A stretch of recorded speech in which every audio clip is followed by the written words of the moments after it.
Assalamualaikum warahmatullahi wabarakatuh. Salam sejahtera bagi kita semua. Salam Om Swastiastu, Namo Buddhaya, dan salam kebajikan. Yang terhormat Bapak Dr. Cepi Triatna MPD selaku dosen pengampu mata kuliah pengelolaan pendidikan serta teman-teman yang saya banggakan, mari kita panjatkan puji dan syukur kehadirat Allah Subhanahu wa taala karena telah memberikan rahmat dan karunia-Nya sehingga kita dapat berkumpul di sini. Sholawat serta salam semoga tetap tercurah limpahkan kepada Nabi Muhammad SAW. Perkenalkan, nama saya Mega Ternadia dengan NIM 2105828. Pada kesempatan kali ini saya akan menjelaskan mengenai manajemen sarana dan prasarana pendidikan.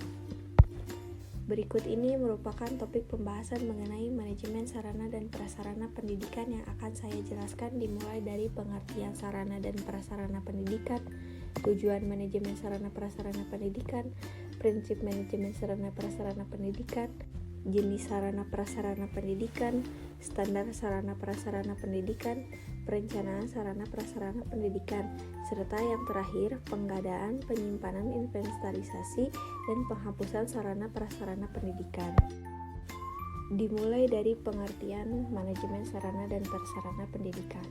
Sarana pendidikan adalah peralatan dan perlengkapan yang digunakan secara langsung dalam proses pendidikan, khususnya dalam proses belajar mengajar, seperti gedung, ruang kelas, meja, kursi, dan buku papan tulis. Sedangkan prasarana pendidikan adalah fasilitas serta langsung menunjang proses pendidikan seperti bangunan sekolah, lapangan, olahraga, dan halaman sekolah. Sedangkan menurut Subagio, MS, manajemen sarana dan prasarana merupakan proses kegiatan perencanaan, pengorganisasian, pengadaan, pemeliharaan, penghapusan, dan pengendalian logistik atau perlengkapan. Selanjutnya ada standar sarana prasarana pendidikan.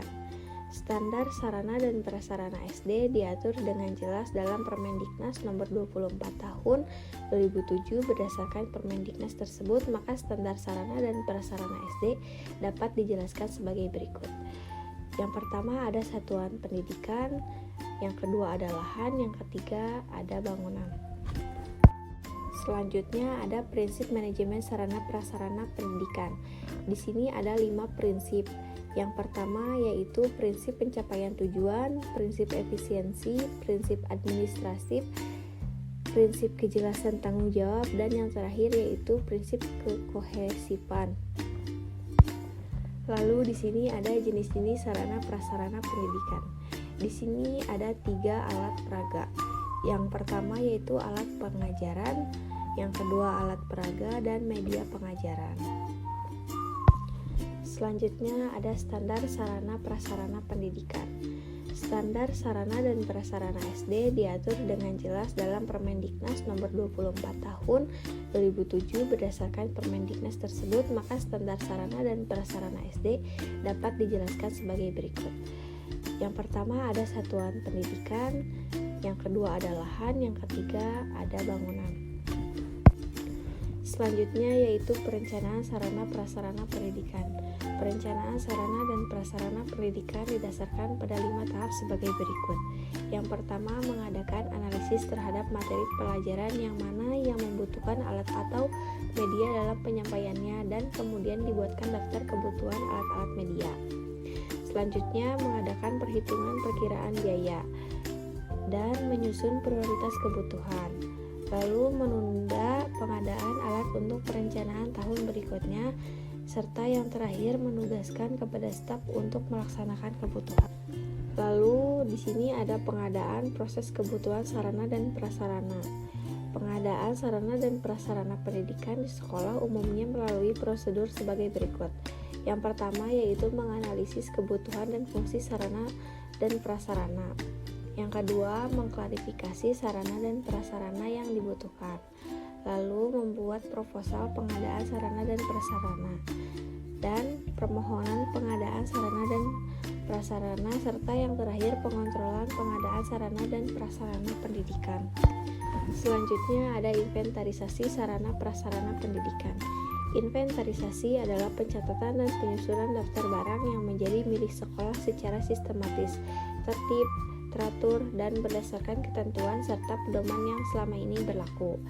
inventarisasi juga bertujuan untuk menciptakan tertib administrasi barang milik negara yang menjadi aset sekolah. Lalu di sini ada penyimpanan sarana prasarana pendidikan. Sarana dan prasarana pendidikan haruslah dipelihara dan dijaga dengan baik agar sewaktu-waktu dapat siap untuk dipakai atau digunakan dan tidak mengalami masalah, gangguan atau hambatan ketika sedang dipergunakan, sekaligus memperlancar dalam menyelesaikan tugas-tugas sekolah secara keseluruhan. Sarana dan prasarana seharusnya dimanfaatkan sepenuhnya untuk kegiatan proses belajar mengajar di sekolah. Upaya pemeliharaan sarana dan prasarana sekolah sudah seharusnya dilakukan oleh sekolah. Secara umum, tanggung jawab pemeliharaan sarana dan prasarana perlu disosialisasikan pada seluruh warga sekolah. Lalu di sini ada penghapusan sarana prasarana pendidikan. Penghapusan merupakan kegiatan yang bertujuan untuk mengeluarkan atau menghilangkan barang-barang dari daftar inventaris karena sudah dianggap tidak berfungsi lagi sebagaimana yang diharapkan, terutama untuk kepentingan pelaksanaan pembelajaran di sekolah. Penghapusan sarana dan prasarana pendidikan bertujuan sebagai berikut: meminimalisir atau membatasi kerugian yang lebih besar, membebaskan atau melepaskan lembaga dari tanggung jawab pengamanan, serta meringankan beban inventaris. Selanjutnya ada kesimpulan. Sarana pendidikan adalah peralatan dan perlengkapan yang secara langsung dipergunakan dan menunjang proses pendidikan, khususnya proses belajar mengajar seperti gedung, ruang kelas, meja, kursi, serta alat-alat dan media pembelajaran lainnya. Adapun yang dimaksud prasarana pendidikan atau pengajaran dalam proses pembelajaran yaitu seperti halaman sekolah, kebun sekolah, taman sekolah, dan jalan menuju sekolah. Manajemen sarana dan prasarana pendidikan yang menjadi rangkaian kegiatan pengelolaan sarana dan prasarana pendidikan yang dimulai dari perencanaan, pengadaan, penginventarisasian, penggunaan, sampai dengan penghapusan untuk mencapai tujuan pendidikan yang efektif dan efisien guna mengatur dan menjaga sarana dan prasarana pendidikan agar dapat memberikan kontribusi pada proses pendidikan secara optimal dan berarti.